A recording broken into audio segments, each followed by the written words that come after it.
Hi, welcome to Scofield Farm. It's an absolutely beautiful day, as you can see behind me, and I made a video about how I do my sweet potato slips, and I forgot to put an intro. So this is the intro. I'm going to show you how I do sweet potato slips, and I start them in water, and then I'm going to show you the step that makes it so simple to grow your own sweet potatoes from sweet potatoes that you harvest the year before. That's what I did. So let's get started. I hope that this gives you the courage to do it yourself. It might be a little late for you this year if you haven't already started soaking a sweet potato, but if you have and you don't know the next step, this is going to be very helpful. And also, it may be a video that you want to save for next year so that you can start early. Okay, let's get started. Okay, my sweet potatoes have produced slips. They're actually really huge. And it is the start of April, so I am going to start taking the slips off and putting them into a jar of water so that they'll actually start developing roots. It's super simple. All you do, here, let me move it over here. All you do is snap off at the sweet potato.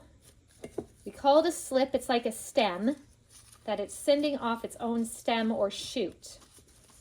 Okay, this is a little tricky. I've got one hand I can't use quite as well. So see what it looks like? We just stick that in water. It's super simple, and I'm going to fill this one with that. I have a whole nother one that is an orange sweet potato. It's a little behind. It was a smaller sweet potato. I'll do it into a different jar of water. And then once I take these off, this is actually a white sweet potato, like a Japanese one. They will start producing more slips. So this will keep going basically until I decide to call it quits. Stick it in, and they just barely need to be touching the water for the actual roots to start. Now over here, I don't usually let them get this big. This is just because I had hurt my back and I was a little behind on things, but this is a really huge one. I think what I'm going to do is actually break it. Okay, so I got scissors because twisting it wasn't working. I can put both of these in and they will both actually develop roots as long as I have the very bottom touching the water. And this is like how you propagate different plants. This is actually partly how I made my rosemary bush. Is I took a stem, two stems off of my sister's rosemary bush, and then I placed them in water in my kitchen window for, I think, gosh, it might have been a couple months because I kind of forgot about them. Then I went and planted them out in the garden, and I have a big rosemary bush now. Okay, I might let those get a little bigger. I'll leave those there. Then I'm going to put that back in the window and do the other one. This one is crazy tall. That was kind of an accident. Okay. There we go. It's actually kind of, oh my goodness, it is making its own roots already. I didn't even have to put it into a cup. It went ahead and did it on its own. Now I grow two kinds of sweet potatoes. I would love to grow three, but I have never started the purple ones yet. I might let those get a little bit bigger.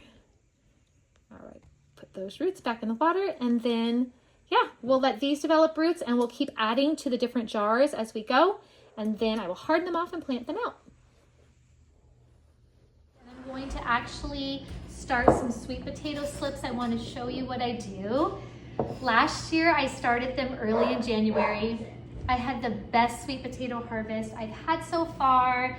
I like to do it, now these are pretty small ones, but I like to do it from my own sweet potatoes that we harvest. Just one sweet potato can produce lots and lots and lots of slips. And I actually, I left one in water all year long, and I have a couple slips that I took off of it rooting in my bedroom in water, which is so funny. The sweet potato had finally dried up. I mean, it had been in there for a really long time. It was getting kind of gross in the jar of water. It was like the roots had taken over, but this is gonna get me plenty. So all I do is I stab some holes into the sweet potato so that it can kind of hover in the water, and part of it can be underwater and part of it can be below water, and it will start to produce these slips that come up. And then I pick the slips off and I take them and I put them in their own jar of water so that they will start growing their own roots. And when it is warm enough, I will transplant all of those slips out to the garden Of course, I harden them off first by having them spend time outdoors to acclimate, so they're not just acclimated to being in our climatized house. But yeah, it's so simple. I actually need more water in here. I'll put more water in here, but that's all you do. And then you just put them by a window. Some people, I guess, put them on heat mats, but I never have had to. I put them by a window. It's probably the coldest place in our house. Our bedroom is not very warm. We have a window that is not even double pane in there, but it gets good light. So I put it by that window, and they have worked that way for me every year. I've had no problem getting plenty of slips, you know, sometimes more than I know what to do with.